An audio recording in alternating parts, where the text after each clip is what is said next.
Bienvenidos al primer programa de varios que haremos hasta el 24 de mayo, en el afán de averiguar, en lo cual no hay muchas respuestas, y proponer, en lo cual sí hay valiosas iniciativas, qué debería hacer el gobierno para sus próximos 4 años, comenzando por lo urgente, luego por lo inmediato y a largo plazo por lo estructural.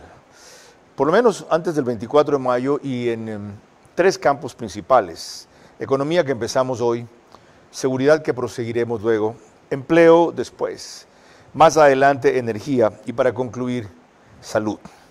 Solamente como un anticipo, nuestro invitado, el economista Fausto Ortiz, ex ministro de Finanzas, escribió en Expreso el pasado 27 de abril: la deuda pública total a finalizar 2024 fue de 85.264 millones de dólares, de los cuales 20.000 millones de dólares corresponden a deudas con otros entes públicos, principalmente el IES.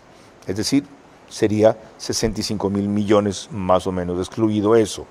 La deuda total se verá incrementada por el tamaño del déficit fiscal, que no será inferior de 4.000 millones de dólares, con lo cual, al finalizar diciembre de este año, el 2025, la deuda total estará próxima a tocar los 90.000 millones de dólares.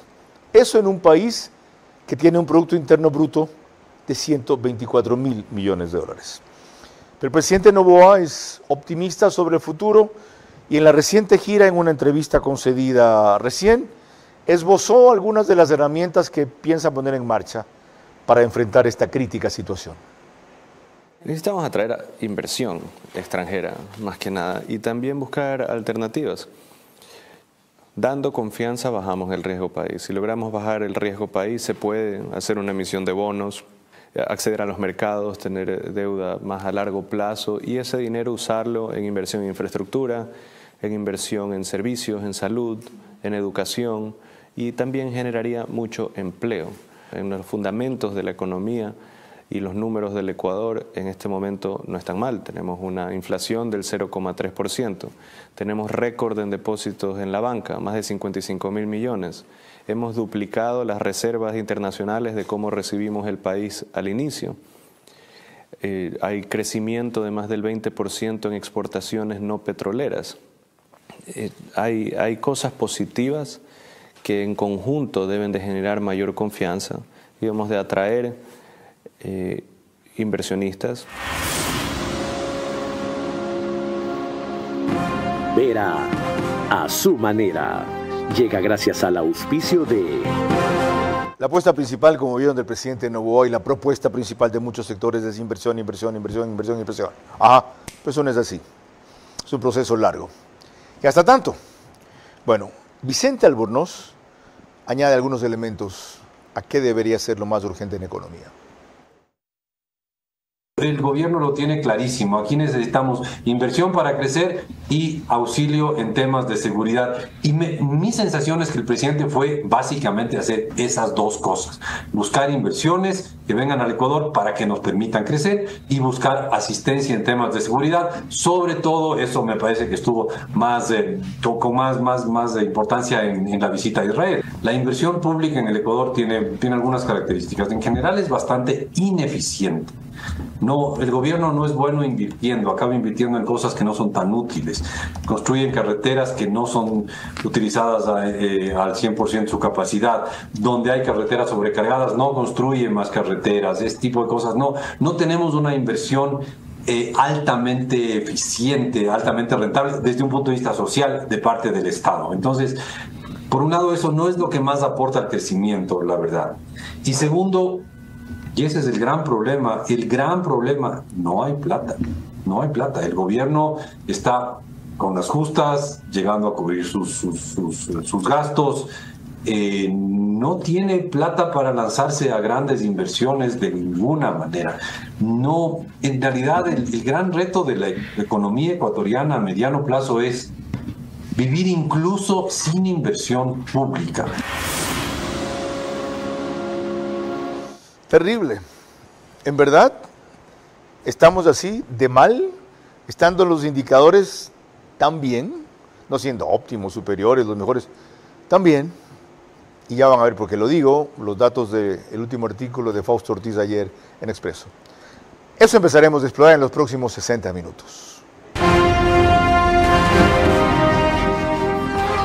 Este es Vera a su manera. Un comunicador que desde 1975 ha sacudido la televisión con formatos y estilos polémicos, sin ocultar sus simpatías ni jactarse de objetividad, pues el periodismo de opinión siempre asume una posición. Bienvenidos a coincidir o discrepar con Vera a su manera. Opinión con propósito. Democracia.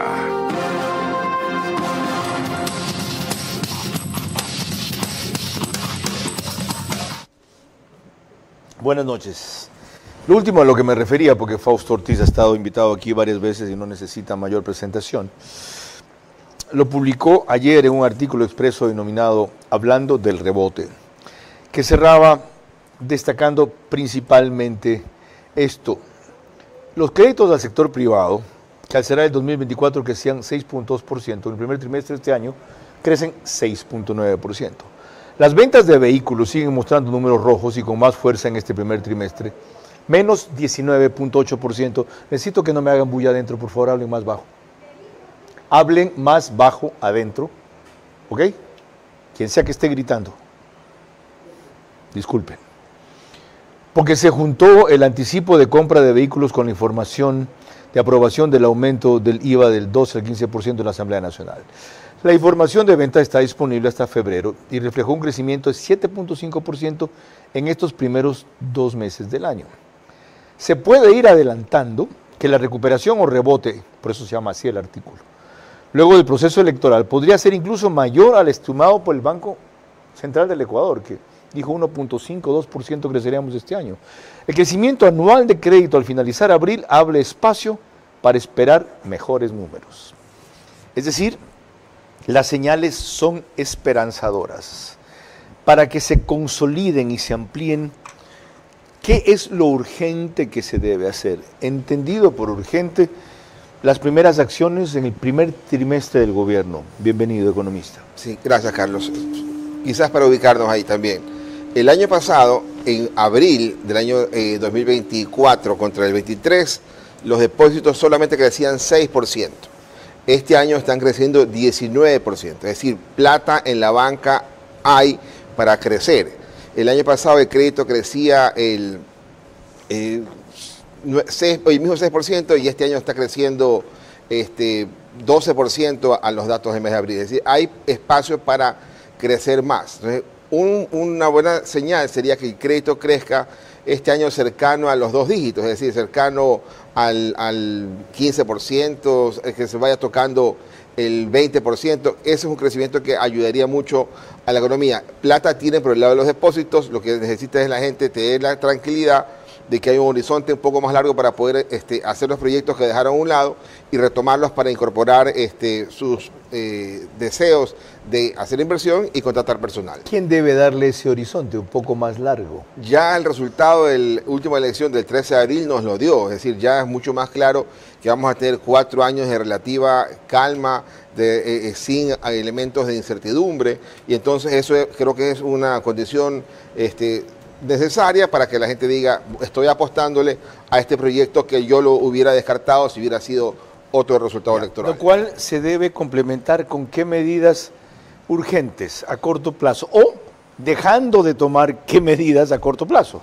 El año pasado ya el gobierno tomó todas las medidas de ajuste que eran necesarias y quizás por eso el resultado del 2024 una caída del 2% en el Producto Interno Bruto. ¿Qué pudo hacer el gobierno el año pasado? Subió la gasolina, subió el IVA del 12 al 15%, tuvimos problemas en el tema energético, seguimos todavía con el problema de la seguridad, pero ya, ¿qué es lo que no debe hacer este gobierno este año? Es decir, ok, voy a una nueva reforma tributaria para poder poner un impuesto de largo plazo. Quizás tampoco debería ir por algún impuesto temporal, que eso también ha sido el factor común de los últimos 4 años, ¿no? Por momentos temporal para el terremoto, temporal para la pandemia, temporal por cualquier cosa más de seguridad. Entonces, esos elementos deberían estar a un lado para que la gente diga, tengo un horizonte mucho más claro para poder hacer mi proyección. Ok, ¿De dónde sacar la plata que entonces Vicente Albornoz dice que falta? De eso trataremos y más cuando prosigamos. Antes, permítanme recordarles que nos pueden seguir por Facebook y YouTube de Ver a su manera. Estamos también en Extreme TV Cable, Canal 15, de Vito TV o 709, si prefieren alta definición. En DirecTV el canal es 194, corresponde a Manavisión. Señal abierta solo en Manaví, allá es Canal 9. Adicionalmente, María Clara Triviño Martínez. Gracias a RTU estamos en todas las cableras, eso significa que usted nos puede ver a través del canal 177 en DirecTV, en CNT en el 12, TV Cable 69, Claro TV, Canal 30, Cable Unión, Canal 9, y se conectan 40.000 hogares para ver nuestro programa a esta hora, sumando todas estas cableras. Carlos. En radio sumen 7.000, 10.000 más que hogares, vehículos que se están movilizando por 101.3 FM, Radio Centro en audio y en imagen para sus plataformas digitales, Candela con K, desde Puerto Viejo para todo Manaví, 89.3 FM, La Bonita del centro del país, desde Riobamba, 89.3 FM también para Chimborazo, Cotopaxi y Tungurahua, y en Quito, 101.7 FM, Radio Sucesos, líder en información en la capital de la República, que emite este programa más temprano. No tengo claro la hora, pero algunos me han dicho, te oí a las 7 de la noche, Radio Sucesos. Te vi a las 9 de la noche, Canal 24/7. La verdad, ellos tienen, no faltaba más, libertad en programar donde más les sirve a su público. María Clara. Continuamos con nuestro programa, viendo el rumbo económico de nuestro país, y veremos que a su llegada de una gira por 6 países, lo que significó que visitó 7 ciudades durante 14 días, la canciller Sommerfeld ha sido la única ministra en informar constantemente al país. Tenemos un extracto de la entrevista que dio para 24 horas de Teleamazonas. Hay unas agendas que fueron mucho más hacia el lado de inversión y de comercio. Tuvimos reuniones con el Fondo de Desarrollo, con el Fondo Soberano. Hay un interés muy grande en invertir en el Ecuador, pero para el presidente Noboa, cada vez que se hablaba de inversión, él mencionaba que lo más importante es cuántos empleos van a generar. Y para eso es importante invertir en ciertas industrias. Ejemplo, en Emiratos Árabes fue agricultura. Necesitan seguridad alimentaria en Emiratos. Aquí en el Ecuador lo que tenemos es tierra, buen clima y una tierra fértil. Entonces se combinan ambas necesidades. Nosotros necesitamos crear empleos y ahí es donde salen los proyectos que se fueron poniendo en la agenda. Este es uno de ellos. Ahí hay otra condicionante u otra expectativa, ligar inversión a empleo. Usted ha dejado claro que no sería bueno intentar una reforma tributaria, ni siquiera un nuevo impuesto aislado. Hay necesidades urgentes, hasta que todos estos proyectos cuajen, funcionen, etcétera. ¿Cómo generar recursos a corto plazo? ¿Cómo? Para las demandas más rápidas que no solo son seguridad. Sí, este año el Central habla de crecimiento económico del 2.8, el Fondo Monetario 1.7, y yo creo que la economía puede soportar inclusive arriba del 2.8. Es muy probable, porque ya el tema de la inversión pública, que el año pasado cayó 4%, entonces es fácil que este año la rebote, y va bastante bien los números hasta el mes de abril. ¿Qué necesita el gobierno? Necesita plata para pagar la misma deuda anterior, que era el tema de deuda por deuda. El Fondo Monetario era 1.200 millones, ya se la pagaba el Fondo Monetario de 400 millones, por lo tanto, la plata que entra del Fondo Monetario en estos días van a servir para que el gobierno recupere la plata que utilizó para pagar el Fondo Monetario. Entonces, los recursos, hay que recuperarlos y hacer gastos. El gobierno, para soportar su periodo electoral, llegó a estar gastando exactamente lo que el presupuesto le decía, es decir, no se atrasó, no esperó que termine el año para hacer inversión pública, no esperó que termine el año para hacer el gasto, más bien el gobierno lanzó recursos a la economía para que la economía sienta algún alivio, y eso también ha ayudado. Le falta hacer lo mismo en el resto del año en la medida que vaya consiguiendo financiamiento. No es suficiente. ¿Consiguiendo financiamiento de quién? ¿Quién más nos va a prestar plata si estamos ahorcados, según su propia cifra que yo leí? Sí. ¿Qué financiamiento? De los multilaterales, el mismo Fondo Monetario, Banco Mundial, BID, CAF, ellos son los que tienen que dar los recursos, ya están programados, están en la fila para dar. ¿Qué es lo que ¿Recursos por qué volumen, más o menos? Estaban programados para este año unos 2.000 millones de dólares adicionales de esos multilaterales. Entre los tres. Así es. Que no es nada.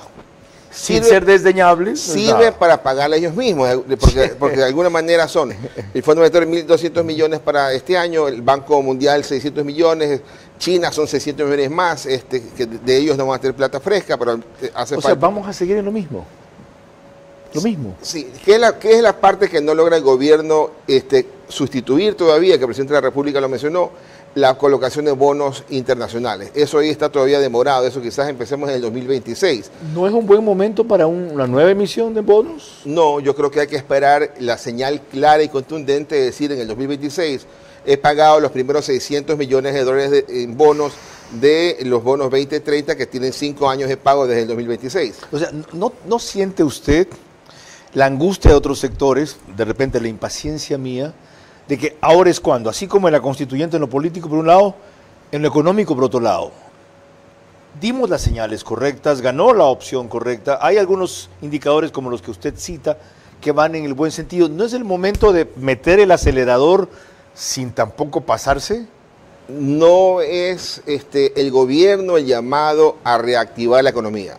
El gobierno debe tratar de cumplir su presupuesto del Estado, que lo está haciendo bastante bien hasta los datos hasta el mes de abril, crear condiciones y no molestar al sector privado con más impuestos. Okay. Inclusive ahí quizás discrepemos con usted, el tema de la constituyente, una nueva elección para decir hagamos la constituyente ahora ya en estos días. Eso más bien va a frenar la inversión. Esa incertidumbre va a molestar. Entonces puede ir haciendo algunos cambios, tiene que aprovechar que tiene una cantidad importante de asambleístas para decir yo sí puedo hacer cambios en ese sentido. Mire qué importante el concepto que usted acaba de emitir. No es el gobierno el llamado a reactivar la economía, sino ¿quién? El sector privado. Pero con los parámetros que pone el gobierno. Yo no digo que el gobierno sea el que invierta, pero que cree las condiciones, los lineamientos, las definiciones para eso. De la economía, del 100% que es el Producto Interno Bruto, ¿cuánto es el consumo de los hogares? Es el 66%. De la economía, ¿cuánto es el comercio? Es el 15%. Entonces, si uno dice cuánto es el sector público, es muy poquito. ¿Cuánto es la inversión pública? También es poquito. Ojalá pudiera ser un poco más grande. ¿Ya? Entonces, son condiciones que en el entorno nos permita dinamizar. Por eso en el artículo que usted señalaba, decía cómo van las ventas, cómo van los vehículos. Entonces, es porque ese dato es el relevante. Acaba usted de desmitificar el hecho de que sea la inversión pública la que aliente el crecimiento privado y la generación de empleo. Porque el Estado pone la plata, pero no pone la mano de obra ni las empresas, subcontrata. ¿No es así?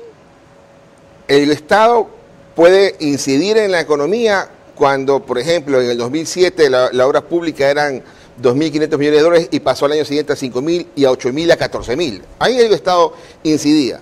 De ahí para adelante empezó a caer y este año quizás sea unos 2.500 millones de dólares, que no es una cantidad contundente para decir la economía va a crecer por eso. Entonces, ¿quién hace la obra pública que se necesita? Entonces el gobierno tiene que encontrar esquemas de alianzas público-privadas, esquemas de concesiones, esquemas de vinculaciones con el público para poder trabajar en esa línea. Ahí debería haber un boom de APPs, de concesiones. Pero porque no tiene plata del gobierno, porque si tuviera plata del gobierno, entonces podría ser el gobierno una parte y los privados otra, digamos, para poder ir mucho más rápido con lo que necesitamos crecer. Clarísimo, por lo menos para mí. Ya. Acertado o no, verán los especialistas, está claro. María Clara. Hace un momento vimos que la canciller puso mucho énfasis en la necesidad de inversiones. Miguel Ángel González, de la Cámara de Comercio de Guayaquil, en una reciente presentación con Lenin Artieda de Coavisa, insistió en lo mismo. Nosotros, desde el plano económico, lo que queremos es que en el país haya más inversión, que en el país haya más actividad productiva, que haya más crecimiento económico. Y todo lo que trabe la inversión en este país es lo que tiene que ser cambiado. Algunas cosas en la Constitución, otras se puede avanzar, porque también es importante decir que si se entra en un proceso de asamblea constituyente, es necesario, mientras se está en ese proceso, avanzar. El país no puede parar. Hay cambios que se pueden hacer sin necesidad de cambios en la Constitución. Reducción o eliminación de trabas para arancelarias, por ejemplo, eliminación de la tramitología, procesos de apertura comercial, que el presidente y que el gobierno sea claro en enviar señales y signos positivos para el sector empresarial. El mismo discurso de siempre, porque sigue existiendo la misma necesidad de siempre.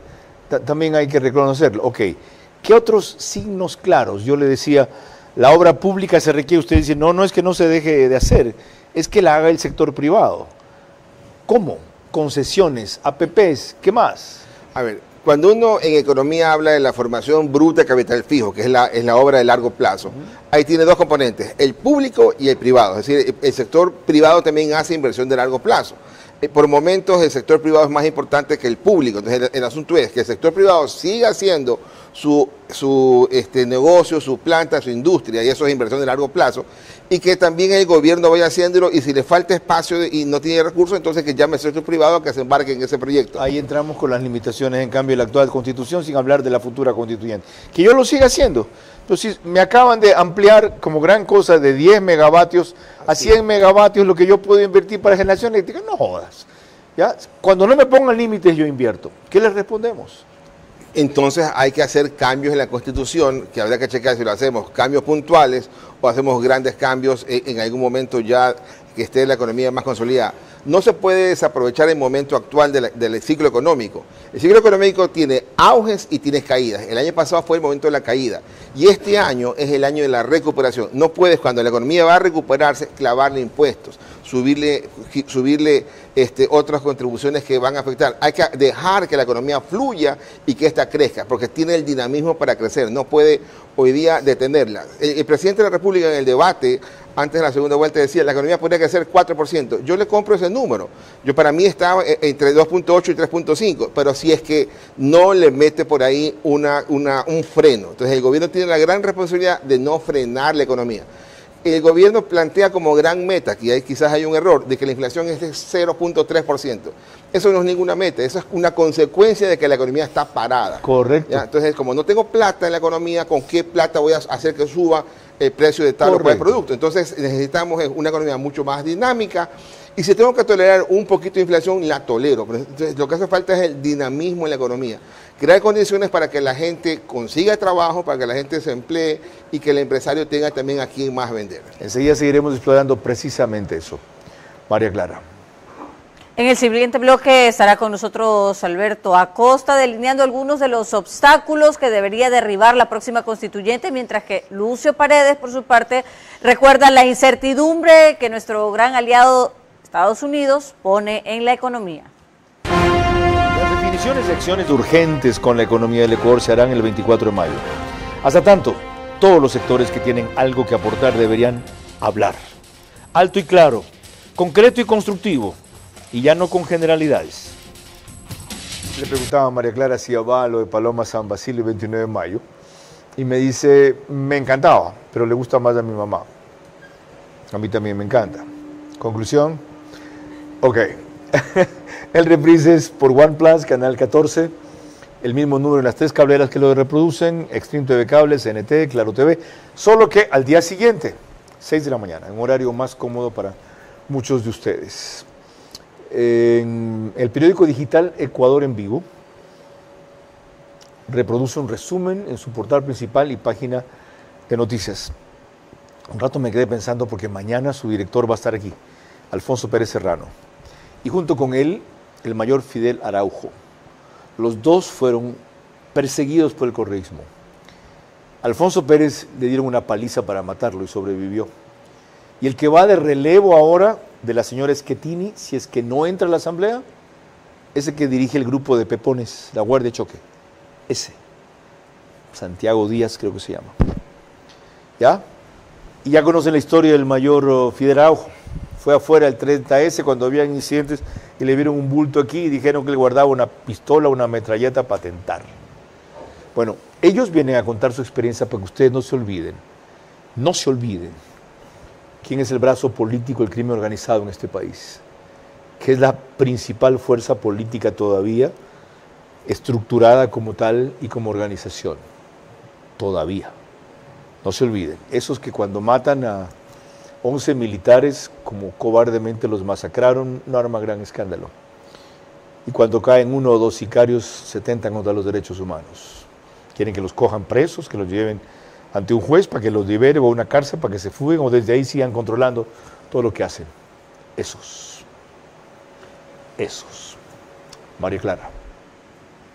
En el debate de Centro Digital de Radio Centro el viernes pasado, el economista Alberto Acosta Burneo resumió así las prioridades de lo económico ante lo inminente de una constituyente. Pusimos en una constitución, muchos años después de Deng Xiaoping, pusimos una constitución que bloqueaba la inversión, la iniciativa privada. Entonces yo creo que el concepto central que tiene que tener la nueva constitución es garantizar la libre iniciativa privada, quedando eliminada todas las barreras regulatorias o legales que bloqueen la iniciativa privada en todos los sectores de la economía, en todos. Y ahí entra el tema de sectores estratégicos, que son los sectores más grandes de la economía, los que más atraen inversión extranjera. En el Ecuador nos encanta rasgarnos las vestiduras, que los inversionistas extranjeros no vienen, no sabemos qué pasa, por qué no nos quieren. No vienen porque no los permitimos, porque pusimos en la misma constitución que eso es un monopolio estatal, donde se tolera la inversión privada por excepción, en donde hemos destruido el mercado, porque no hay mercado. Por ejemplo, en electricidad, sector estratégico, resultado 14 horas de apagones. No existe un mercado mayorista. Los precios no se fijan en el mercado, son precios políticos. Y después nos quejamos, no hay inversión, ¿por qué será que tenemos apagones? Petróleo, caída de la producción petrolera, 100.000 barriles por día en la última década. Es lo que ha caído la producción petrolera y sigue cayendo. Pronto dejaremos de ser un país petrolero. ¿Por qué? Por el monopolio estratégico, porque hemos sido incapaces de extraer el petróleo. No porque se acabe el petróleo, no porque el mundo no quiera petróleo. Telecomunicaciones. A la única empresa que se le ha otorgado ancho de banda 5G para desplegar la red 5G es a CNT. Correcto. La única que no tiene los clientes, no tiene los recursos.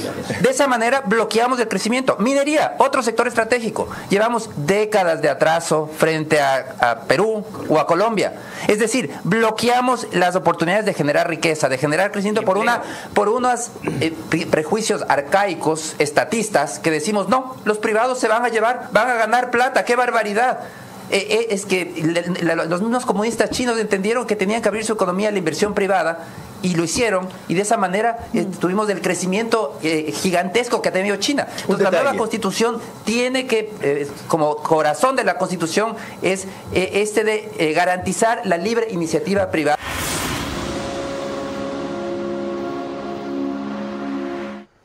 Eso para cuando hagamos una nueva constitución, si sale como dice el economista Costa, como rápido en 6 meses, como mínimo en 1 año y medio. Pero acaba de decir el economista Fausto Ortiz que cuando una economía está en auge, en recuperación, no es conveniente crear muchos disturbios para que hasta que se consolide, fue la palabra que usó. ¿Correcto? Ok. Pero lo que dice Alberto está lleno de razón. El tema es, ¿será que se puede hacer eso sin una constituyente y se puede hacer unas reformas tales que permitan abandonar el tema de sectores estratégicos? Era lo que le quería preguntar. Claro. ¿Se puede? Debería analizar y el gobierno debe estar claro que por ahí es la ruta. Con la mayoría actual de la Asamblea. ¿Usted cambiaría cosas como qué, por ejemplo? Así, en las leyes, que no limiten la inversión. Por ejemplo, el tema de arbitraje. Tenemos hoy día una restricción grande para que solamente el arbitraje sea con países de la región, y entonces que no haya arbitraje con Nueva York, que no haya arbitraje con otro sitio, porque esa parte de ahí le incomoda al político local. Y de hecho la canciller contó que esa fue una limitante que encontraron muchos inversionistas en el extranjero. Totalmente. Arbitraje, ¿qué más? Entonces, el tema de los sectores estratégicos. No es posible que podamos comprarle al privado colombiano y no le podamos comprar al privado ecuatoriano el tema de electricidad. Pero en sectores estratégicos estuvimos a punto de concesionar Sacha a una empresa privada china, colombiana, canadiense, no sé qué. ¿Dónde está la limitación? El formato de la entrega es diferente. Sacha es un campo que está en producción, es un campo que tiene algún tiempo, no un proceso de decir, mira, ahí hay muchas reservas, entonces empieza tú todo el proceso y encuentra todo. Telecomunicaciones, sectores estratégicos, ¿quiénes manejan aquí las 2 grandes empresas telefónicas? Claro y Movistar. ¿Dónde está la limitación? Porque tienes que hacer, estás estancado. O sea, si pudieras tener un esquema mucho más amplio, entonces quizás todo el segmento de inversión que hace CNT lo podría hacer un tercero privado. Entonces, si hay restricciones, entonces quizás hay que evaluar qué restricciones se pueden desmontar con simples reformas y cuáles no. Okay. La inversión, por ejemplo, la banca. ¿Por qué no viene la banca? Entre las cosas que dice la banca es cómo voy a ir allá si yo estoy acostumbrado a que mi modelo de negocio sea, soy banquero y también tengo otras actividades conexas. En Ecuador te dicen, no, si eres banquero, entonces solamente eres banquero y no eres nada más. Entonces dices, es que voy a pasar a otro país que así me da la oportunidad de replicar mi modelo de negocios tal cual lo tengo en mis otros países. Ok. Ahora veamos una cosa novedosa y preocupante que admito no había tomado en consideración. María Clara. El economista Pablo Lucio Paredes, en cambio, se ha encargado de destacar que quien crea incertidumbre en nuestro país es nuestro principal aliado estratégico y comercial, los Estados Unidos. Parte del problema, digamos, que ha planteado los Estados Unidos es que hay países que tienen tratados de comercio, como son todos los países del Pacífico, Chile, Perú, Colombia, etcétera, tienen tratados de comercio con los Estados Unidos. Y sin embargo, de golpe los Estados Unidos ha dicho, yo les pongo igual a ustedes un arancel mínimo del 10%, a pesar de que hay esos acuerdos de libre comercio, ¿no? Para eso se negociaron. Entonces también ese es uno de los grandes problemas que se plantea aquí, como decía yo antes, incluso si el tema arancelario se resuelve, ya se ha dejado una estela de desconfianza porque tú, Estados Unidos, de repente has dicho, por decisión mía, porque yo quiero, voy a ponerles un arancel, a pesar de que con ustedes yo tengo un tratado de libre comercio que no puedo pues simplemente ir así y subirles un arancel porque quiero. Hay mecanismos dentro del tratado de comercio para sentarse y decir, a ver, vamos a negociar de tal manera y de tal otra manera. Entonces ya estás rompiendo los acuerdos internacionales y eso es muy grave porque entonces quiere decir que mañana yo tengo cualquier tipo de acuerdo y me pueden romper el acuerdo de cualquier manera. Y aquí viene el otro elemento de duda e incertidumbre. ¿Qué estamos planificando nosotros y con qué estamos contando cuando nuestro principal socio estratégico y comercial, como decía María Clara, nos hace así, cuando le parece por la conveniencia de su política externa? Entonces hay que tener también clara la relación de Estados Unidos. Es importante para nosotros, el 75% de las remesas vienen de Estados Unidos. Hace 10 años quizás era el 50, hoy es el 75. Más de 6.000 millones de dólares al año. Las remesas totales. Sí. Por lo tanto, estamos hablando que... no solo las que vienen de ahí, todas. Correcto. Sí, totales. Todas. Sí. Entonces, de ahí el 75% viene de Estados Unidos. El tema del financiamiento, las multilaterales de alguna forma tienen influencia en el tema de Estados Unidos para darnos los recursos. Lo mismo, los tenedores de bonos, de deuda, los grandes compradores mayoritariamente son Estados Unidos. Es decir, no estamos exagerando lo que dice Pablo Lucio. 10% nos han puesto el mínimo arancel, aquí queríamos que nos excluyan. Lo que está diciendo Pablo Lucio en otras cosas también es, Estados Unidos no respetó ni siquiera a los socios con los que firmó el Tratado de Libre Comercio, que supuestamente iba a entrar en cero y también les puso a ellos el arancel. Por lo tanto, para nosotros no cambió mucho la relación con el vecino, porque si nos hubieran puesto a nosotros un arancel del 10% y a Colombia le respetaban el 0% de ingreso al momento que pasa productos hacia allá, las flores, por ejemplo, estarían en un gran dilema, porque es competencia directa y nosotros estaríamos entrando con 10%. Por lo tanto, que estamos preocupados nosotros de estabilidad, si ellos son los principales generadores de inestabilidad, no solo con nosotros, en el planeta. Claro, pero nosotros igual en esa parte podemos tener algún tipo de ventaja. Nosotros tenemos una economía dolarizada, con una moneda fuerte para nosotros que por momentos estas políticas termina devaluándose o depreciándose en realidad. Entonces eso quiere decir que a nosotros nos puede favorecer este momento de incertidumbre americano para que nuestros productos puedan seguir entrando con una buena competitividad con relación a los vecinos. Si no nos pongamos tan dramáticos. María Clara. Cuando volvamos en el siguiente bloque, Augusto de la Torre recuerda la importancia de haber adquirido prestigio en organismos internacionales para el manejo futuro de nuestra economía y además vía Zoom estará con nosotros Mauricio Pozo, ex ministro de Finanzas. Las definiciones y acciones urgentes con la economía del Ecuador se harán el 24 de mayo. Hasta tanto, todos los sectores que tienen algo que aportar deberían hablar alto y claro. concreto y constructivo, y ya no con generalidades. En la punta de la nariz. Estamos de regreso y les recordamos que en Estados Unidos la señal de Macro Digital Televisión usted la puede ver a través de las aplicaciones Roku y Pluto TV. Se conectan entre 12 y 15,000 hogares a esa hora a través de esas plataformas. En España, en cambio, usted nos puede ver a través de Hispasat en el canal 21 y tenemos reprise en New York a las 7 a.m., Ecuador 8 a.m. y España 2 p.m. Retomando el tema de la noche, Augusto de la Torre, quien antes fue gerente del Banco Central en el gobierno de Sixto Durán Ballén y ha sido funcionario cerca de 2 décadas del Fondo Monetario Internacional en Washington, en entrevista para Ecoavisa, pone en relieve lo importante de las buenas calificaciones del Ecuador en los multilaterales para la conducción de una economía futura.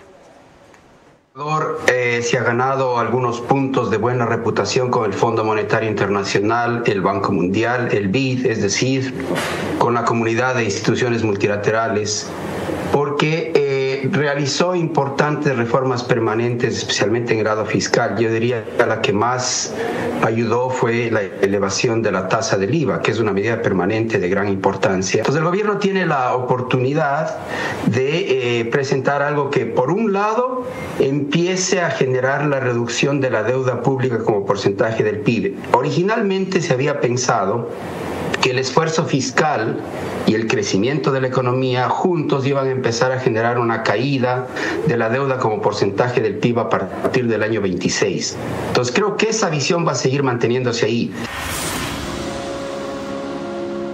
Al margen de esta visión de Augusto de la Torre, cuando yo lo veo y pienso en él, lo que más recuerdo es de la aportación que hizo hace 2 años, muy radical, muy franca, no sé si muy apropiada, respecto a las reformas que había que hacer en el IES para que no colapse. Y a lo que empecé les dije a ustedes que de los montos de deuda del Estado, nada menos que 25,000 de los 85,000 eran al IES. ¿Cómo manejar esa papa caliente? Cuando Augusto presentó el tema de la seguridad social, estaba presentando un informe técnico bien estructurado. Quizás la falla del gobierno del presidente Lasso en su momento es haberlo puesto a él a presentar las cifras, porque tiene un perfil demasiado elevado, demasiado vinculado con los multilaterales y demasiado cercano al Fondo Monetario o al Banco Mundial, porque fue su director en la parte económica. Correcto. Pero lo que Augusto presentaba son cifras reales. Claro, tiene fama neoliberal, de radical. Es una realidad que en el año 2019 habían quizás 8 afiliados por jubilado. Y al año 2024 hay quizás 5 afiliados por jubilados. O sea, cada año que pasa, se va achicando la relación afiliados a jubilados. Eso quiere decir que nos falta plata para lo que paga el afiliado para financiar la jubilación de esa persona que se jubiló. Y lo otro, si uno toma las cifras también históricas, resulta que el empleo, la gente con empleo, crece quizás por ahí 1% a lo largo de los últimos años. Pero los afiliados aumentan a un ritmo de 5%, entonces quiere decir que esto es insostenible. Okay. ¿Ya? Entonces cuando uno mira también los gastos en el presupuesto del Estado, los gastos que están fuera de control, no es en la nómina, inclusive ni siquiera en los intereses, ni peor la obra pública que venía en caída, es el gasto corriente en transferencias a la seguridad social por el 40% de subsidio, que son más de 3.000 millones de dólares. ¿Qué hacemos con eso este año? Hay que enfrentar el problema. ¿Haciendo qué? De alguna forma, el gerente o el representante del gobierno en el Seguro Social, que es Eduardo Peña, Eduardo ha dicho, hay que conversar de la edad de jubilación, de los años de aporte para conseguir el fijar la tarifa, del valor que se tiene que aportar. Es decir, hay cosas que hay que conversar. ¿Y hasta tanto seguir pagando los 20.000 millones de deuda? Y lo de la deuda es otra cosa, porque la deuda es la comodidad del gobierno de no ir a buscar plata afuera y quitarle la plata a la seguridad social.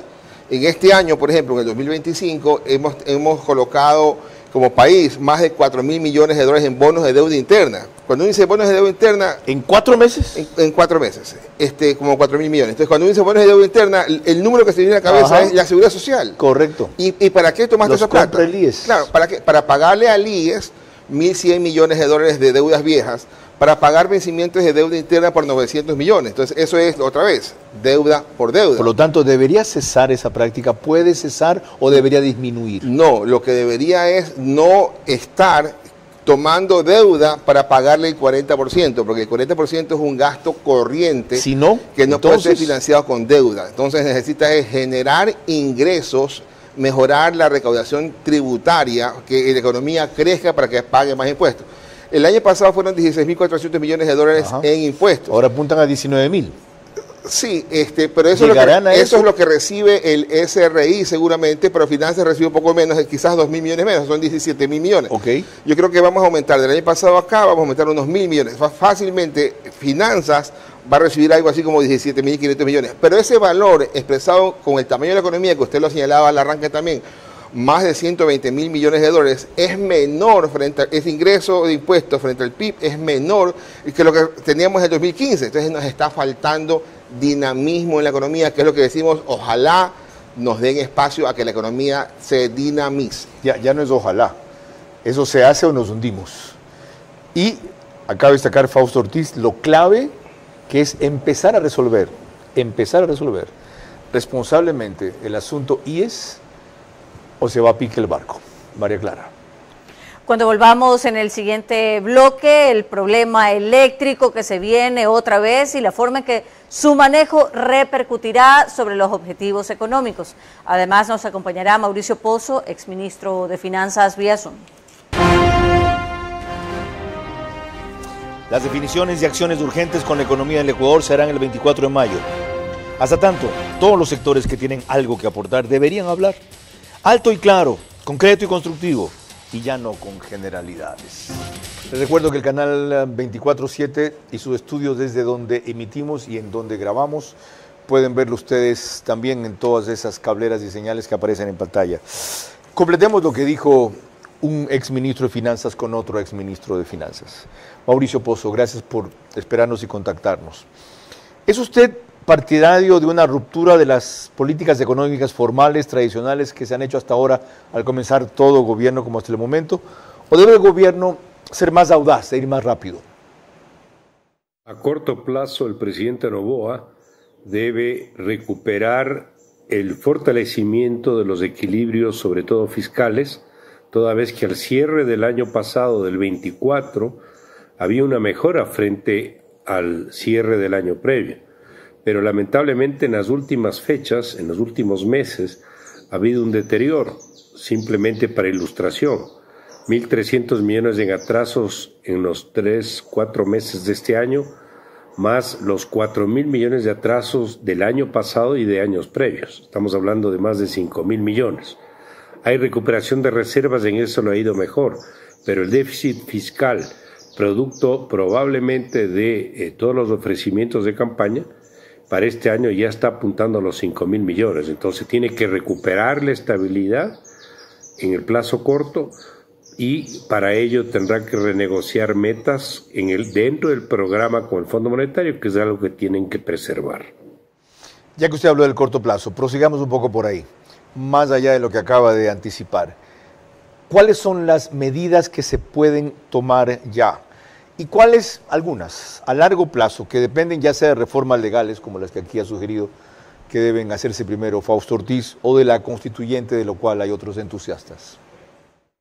La pata más flaca que se tiene que ver con el crecimiento económico y el empleo. El año pasado tuvimos recesión, la economía decreció 2%, y para este año se espera que el crecimiento sea de alrededor del 1,5%. Es decir, un crecimiento similar al de aumento de la población, lo que significa en términos reales cero crecimiento y también imposibilidad de empleo. Por lo tanto, a mediano plazo las acciones tienen que estar dirigidas a atacar los temas un poco más de estructura. El tamaño excesivo del Estado, y no es verdad que no se puede hacer nada porque hay concentración en los 4 sectores, ahí hay también muchas ineficiencias. Tienen que adoptarse decisiones en materia de la reforma a la seguridad social, que es un problema institucional, pero también es un problema fiscal, el problema del rol del Estado en el manejo de empresas públicas, como Petroecuador, como CNT, como las hidroeléctricas, como las eléctricas, las de distribución, la reforma laboral que permita atraer inversión extranjera, que es la única manera de emprender en un proceso de reactivación económica, y obviamente inversión privada nacional, y liberar recursos fiscales para salir de esta adicción y dependencia del endeudamiento público. Ok, en otras palabras, en todos los frentes avanzar con la misma velocidad y al mismo tiempo de ser posible. Pero con el prestigio que ha recuperado el Ecuador, ¿no creo que usted es hora de pensar en una nueva reestructuración o algo así, reperfilamiento, como ustedes le llaman, de la deuda, que nos dé más plazos y menores pagos? Porque en total este año se estima que tendríamos que pagar cerca de 16 mil millones de dólares. No todas las reformas necesitan de leyes. Hay algunas que son potestad del Ejecutivo. Por ejemplo, el tema del subsidio al diésel. Es una reforma de fondo en la materia fiscal y que depende del Ejecutivo. El asunto de un replanteo de la deuda. El replanteo de la deuda se vuelve fundamental, pero tiene que hacérselo con asesoría de algún banco de inversión de prestigio internacional para que esto se mantenga bajo principios de voluntariedad, es decir, tiene que ser voluntario, amigable, tiene que ser bilateral y no puede haber imposición, porque ahí tomamos el riesgo de que se vea como una suerte de default o de moratoria, lo cual sería lo peor que nos pueda pasar. ¿Para qué? Para liberar recursos y poder alimentar una capacidad fiscal mayor y del presupuesto del Estado.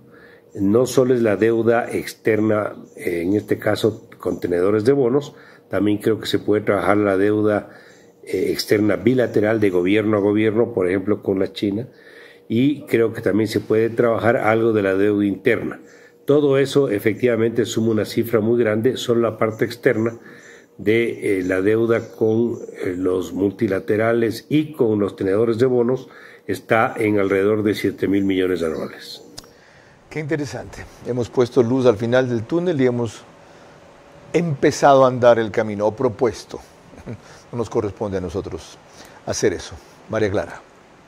Cuando volvamos en el siguiente bloque, ya llegando al final de nuestro programa, mis 5 preguntas para nuestro invitado central y el comentario de cierre de Carlos Vera. Las definiciones y acciones urgentes con la economía del Ecuador se harán el 24 de mayo. Hasta tanto, todos los sectores que tienen algo que aportar deberían hablar alto y claro, concreto y constructivo, y ya no con generalidades. Nos pasaremos 2 minutos, pero vale la pena. María Clara Triviño Martínez. Gracias, Carlos. Como siempre, corresponden las preguntas para nuestro invitado central, recordándole que deben de ser respondidas en términos de sí o no. La primera pregunta para usted, economista Fausto Ortiz. El gobierno tiene una mayoría superior al mínimo de 77 votos que necesita. ¿Es partidario usted de que reformas económicas empiecen a canalizarse enseguida por vía de la Asamblea hasta terminar eventualmente en una constituyente, sí o no? Sí. La segunda, ¿definiría usted al gobierno como liberal en lo económico, sí o no? Sí. La tercera, ¿es factible que el Ecuador, dado el sacrificio interno que ha hecho y el prestigio externo logrado, plantee nuevos alivios en el agobiante pago de la deuda externa prevista para este año, sí o no? No. La cuarta, ¿bastaría simplemente con no imponer más impuestos y llevar las posibilidades que las leyes actuales permiten hasta el máximo fomento de la inversión extranjera para empezar con pie derecho lo económico, sí o no? No. La quinta y última, una economista que a la vez es una tecnócrata formada en disciplina de la planificación estatal, ¿resulta una fórmula conservadora para conducir la economía, sí o no? Sí. Muchísimas gracias. Carlos. Con una última reflexión final suya concluimos, con esas preguntas tan incómodas, ¿ya?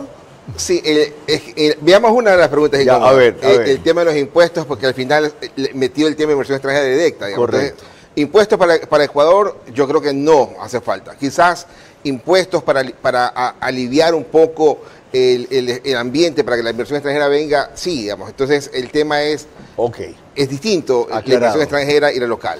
Muy amable por acompañarnos y por su permanente contribución cívica en momentos críticos del Ecuador, para hacer lo que dije hace pocos instantes, mostrar que hay luz al final del túnel e impulsar el comienzo de la caminata por el camino que no nos toca a nosotros realizar, pero por lo menos sí compartir. Lo que han dicho Fausto Ortiz aquí y Mauricio Pozo tan brevemente allá, deja en claro que hay cosas que hacer de inmediato, que hay cosas que promover a mediano plazo, principalmente por reformas vía asamblea, que hay cosas que se pueden viabilizar con los mecanismos legales que existen ya, y que si se consolida la economía o cuando se consolide la economía, entonces cabe dar ese salto más audaz hacia una constituyente.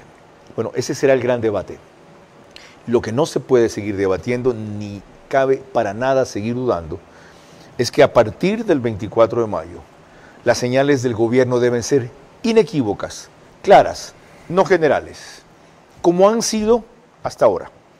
Y que quien debe llevar la tutela económica en el gobierno es la economista Saría Moya, su nueva titular.